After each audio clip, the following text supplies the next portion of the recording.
Aka, keling qo'shni. Juda bir razil, bir ichi qora odamsiz, bilasizmi shuni? Men nima qildim? Ozgina Wi-Fi'ingizdan foydalanganim ko'rolmasdan o'chirib qo'ydingiz-da tezda. Siz ishlatyapsizmi? Parolni qayerdan bildingiz? Esni, o'tgan hafta. Telefoningizdan bitta telefon qilib olay dedimda, olib turib, skaner qilib oldim. Ha, endi qo'shni sizlar yaxshiroq ishlatinglar deb Uztelecom 200 minglik tarifga yo'lanyapman. Yo'q, maza qilarkanmiz, qanaqa tarif ekan? Aka kechirasiz, o'zim tushuntirib bersam bo'ladimi? Mayli. Aka Uztelecomni 200 minglik tarifiga ulanadigan bo'lsangiz, sizga Wi-Fi router hamda 100 metr kabel mutlaqo tekinga taqdim etiladi. Yo'q. Agar 200 minglik tarifga ulanadigan bo'lsangiz, Uztelecom tomonidan sizga SIM karta taqdim etiladi. Har Wi-Fi ga to'lov qilganingizda SIM kartangiz uchun 20 GB internet, cheksiz muloqot, undan tashqari 1000 ta SMS tekinga taqdim etiladi. Agar damashningiz bo'lsa, uni mutlaqo o'ylamasangiz ham bo'ladi. U tepa-tekin.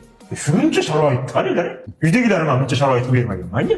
Aka, bu ham hammasi emas. Telekom TV bo'lsa, sizda 120 dan ortiq kanalni mutlaqo bepulga ko'rsangiz bo'ladi. Agar xohlasangiz, sizni ham yuzga o'rnatib beramiz. Yo'q, kerak emas. Bitta podyezdga bitta internet yetadi. Ota-bobolarimiz bitta mayizda 40 ga bo'lib yeyishgan. Mayli, tushunarli.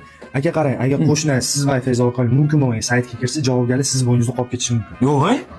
Qo'shni bo'lmasa men parolni o'zgartiraman, sog' bo'lasiz. Yo'q, unaqa qilmayman. Ular saytga kirmayman, men qash qilmagan ko'raman xolos, qo'shni.